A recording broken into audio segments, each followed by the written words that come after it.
మా అధినాయకుడు మన మాజీ ముఖ్యమంత్రి జగన్మోహన్ రెడ్డి గారు ఆదేశాల మేరకు ఈరోజు మన జనవరి 24వ తారీఖు మన ఈరన్న గారిని దారుణంగా హత్య చేయడం జరిగింది.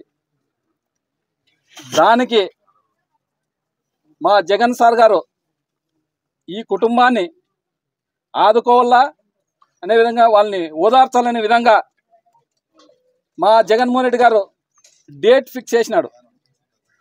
అది ఎప్పుడు ఫిబ్రవరి 6వ తారీఖు వస్తాననే విధంగా. ఇది ఎందుకంటే నేను లేదు సార్, మన జగన్మోహన్ రెడ్డి గారికి ఈరన్న మనకి ఫీల్డ్ అసిస్టెంట్ అయినా ఆయన పార్టీ కార్యక్రమం ప్రతి ఒక్కటి ఏదన్నా కానీ నా వెనక కానీ మన ఎలక్షన్ అప్పుడు మన వెనక తిరిగినాడైన దానికే జగన్ సార్కి విన్నవించి, సార్ మీరు ఖచ్చితంగా వాళ్ళని ఓదార్చాలని నేను దాదాపుగా మన మోహన్ రెడ్డి అన్నారు గారు నేను చాలా సార్ 2 సార్లు పోయి కలిసినాము జగన్ సార్ని.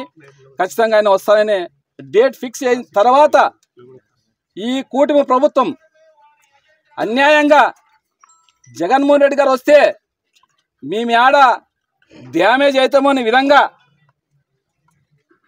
ఈరన్న గారి భార్యని ఏదో వాళ్ళ ఎంపీ గారు, ఆ కూటమి ప్రభుత్వం ఎంపీ గారు ఆయన చనిపోయినప్పుడు రాలే, ఎట్లా విఫలం చేయాలనే విధంగా ఆయన వచ్చి నేనేమో ఆయా పోస్ట్ ఇప్పిస్తానని చెప్పి అన్యాయంగా ఆమెని ప్రభావాలకు గురి చేసి, పాపము ఆమెకు తెలియదు, అమాయకురాలు, ఉద్యోగం వస్తుందనే ఆశతో పోయింది. కానీ ఇప్పుడు మీరు ఏమి చేస్తున్నారు? ఇప్పుడు ఆమెకు ఆశ చేపి జగన్మోహన్ రెడ్డి గారు వస్తారని మీరు మీ చంద్రబాబు నాయుడు కానీ మీ కూటమి ప్రభుత్వం కానీ వాళ్ళ ఆదేశాల మేరకే మీరు ఈరోజు అక్కడ జగన్మోహన్ రెడ్డి రాకూడదనే విధంగా అన్యాయంగా వాళ్ళ కుటుంబాన్ని బలి చేసినారు. నేను జగన్ సార్ని రిక్వెస్ట్ చేసి, సార్ వాళ్ళకి ఈరన్న గారికి 6 మంది సంతానం ఉంది, చాలా బీదోడు, ఫీల్డ్ అసిస్టెంట్లో కానీ ఏమి సంపాదించుకోలేదు అని చెప్తే ఆయన ఆ రోజు జగన్ సార్ వచ్చి వాళ్ళకి 10 లక్షలు చెక్ ఇస్తామని చెప్పినాడు. ఈడ మేము ఆ టీడీపీ కూటమి ప్రభుత్వం డ్యామేజ్ అవుతా ఉన్న విధంగా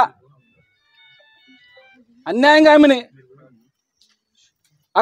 ఇక్కడుండే టీడీపీ నాయకులు చంపించింది వాళ్ళే. మళ్ళీ ఆమెని అనవసరంగా అక్కడ పోయి తోలుకొని పోయి జగన్మోహన్ రెడ్డి వస్తే ఏడానికి మా కూటమి ప్రభుత్వానికి డ్యామేజ్ అవుతున్న విధంగా ఈరోజు అన్యాయంగా వాళ్ళ కుటుంబాన్ని బలి చేసినారు. బలి చేసింది కాదని 10 లక్షలు చెక్ వస్తుండే వాళ్ళకి, జగన్ సార్ ఇక్కడ వస్తుండే, అలాంటి దాన్ని ఈరోజు ఉపయోగం చేసి ఈరోజు వాళ్ళు ఏమో మా పార్టీ నుంచి ఆయా పోస్ట్ ఇప్పిస్తామనేది. ఆయా పోస్ట్ ఎక్కడ ఇప్పించినా చెప్పండి. ఎంపీ గారిని ఒకటి అడుగుతున్నాను, మీ కులమోలే కదా, నువ్వు వచ్చినావు కదా, ఎక్కడ ఆయా పోస్టు చూపి, ఆయా పోస్ట్ ఎక్కడుంది? వచ్చిందా ఇల్లునా? ఎవరికి వచ్చింది ఆయా పోస్ట్? ఎవరు? మీ కూటమి ప్రభుత్వాలు చెప్పిన వాళ్ళకి వచ్చింది. వాళ్ళు ఆయమని బలి చేసినట్టు కాదు. నువ్వు ఏం చేస్తున్నావు? మీరు కులము ఎంపీ గారు మీరు ఇక్కడ వచ్చామో వాళ్ళకి ఏదో ఆర్థిక సాయం చేస్తానే విధంగా చెప్పి ఈరోజు అన్యాయంగా కుటుంబాన్ని బలి చేసినావు. నువ్వు మీరే చంపించి ఈరోజు మళ్ళీ మీరే ఓదార్పు చేపిస్తారు. ఇక్కడ అన్యాయం అని అడుగుతున్నాం.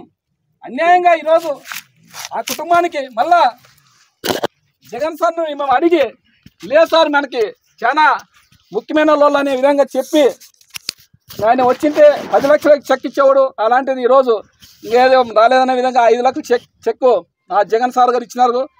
అందుకోసం ఈరోజు మేమంతా కలిసి అరికేర్ గ్రామానికి వాళ్ళ ఇంటికి వచ్చి ఓదార్పు చేసి మన ఎస్సీ మోహన్ రెడ్డి అన్న గారు, అదేవిధంగా శ్రీదేవక్క గారు, అదేవిధంగా మన సురేంద్ర రెడ్డి అన్న గారు, శశికళమ్మక్క గారు, ఇక్కడ వచ్చిన మన అందరూ ఎంపీడీసీలు అయితేనేమి, జెడ్పీడీసీలు అయితేనేమి, మన కార్యకర్తలు అయితేనేమి, సర్పంచులు, ఎంపీలు అందరూ కలిసి ఈరోజు వీళ్ళ కుటుంబానికి ఇంత పెద్ద అందరూ కలిసి అండగా ఉంటామనే విధంగా ఈరోజు మా కార్యకర్తల మొత్తం 6 మండలాల నుంచి సంఘీభావం తెలిపేకి ఈరోజు అందరూ వచ్చిన దానికి అందరికీ ఇంకోసారి నేను ఇంతమంది ఒక్క మాట పేరు పిలిస్తే వచ్చిన అందరికీ ఎప్పుడైనా కానీ ఎక్కడున్నా ఎవరన్నా టీడీపీ వాళ్ళు ఏమన్నా మా కార్యకర్తలు జోలొస్తే ఉప్పెనలా మింద వచ్చి ప్రతి ఒక్కరిని ఏం చేయాలో మా కార్యకర్తలు రెడీగా ఉన్నారు. దయచేసి ఎవరే కానీ మీరు రాజకీయం చేసుకోండి. ఇలాంటి హత్యా రాజకీయాలకు పాల్పడితే ఖచ్చితంగా దానికి మూల్యం చెల్లిస్తారనే విధంగా మేము కానీ రెడీగా ఉన్నాము. అదేవిధంగా ఎల్లకాలం మీ ప్రభుత్వం మీద ఉండరు. ఖచ్చితంగా 2028 కానీ 29 కానీ మా జగన్ సార్ ముఖ్యమంత్రి అవుతాడు. మీరు మర్యాదగా మీరు అందరూ మనసు అందరు కలిసి మీరు చెప్పిన హామీలు సూపర్ 6 ఏమి ఉంటాయి అవన్నీ చేస్తే బాగుంటుంది. కానీ వ్యక్తుల మీద వచ్చి మీరు దాడులు చేసి చంపితే మీరు ఎవరు ఏం చేసినారో వాళ్ళందరికీ ఖచ్చితంగా ఆ పరిణామం తప్పదు. మేము ఇదే హెచ్చరిస్తున్నాం మిమ్మల్ని. ఎందుకంటే మేము చేతులు కట్టుకొని ముడుచుకొని అనుకోద్దని మీరు మా కార్యకర్తలు రెడీగా ఉన్నారు. ఎవరైనా కానీ టీడీపీ వాళ్ళు ఇదే చెప్తున్నాను, మీకు ఛాలెంజ్ చేసి చెప్తున్నా. ఒక్కడే మా కార్యకర్తలు ఎవరు కానీ ముట్టుకుంటే ఇంకోసారి ఇమ్మీడియట్లీ వాళ్ళకి అది యాక్షన్ ఉంటుంది అనే విధంగా ఈ మా మీడియా ముఖంగా చెప్తున్నాను. ఈ మా కార్యకర్తలందరి ముందు ఎదురుగా చెప్తున్నాము. మా కార్యకర్తలు రెడీగా ఉన్నారని ఇంకొకసారి మనవి చేసుకుంటూ సెలవు తీసుకుంటున్నాను.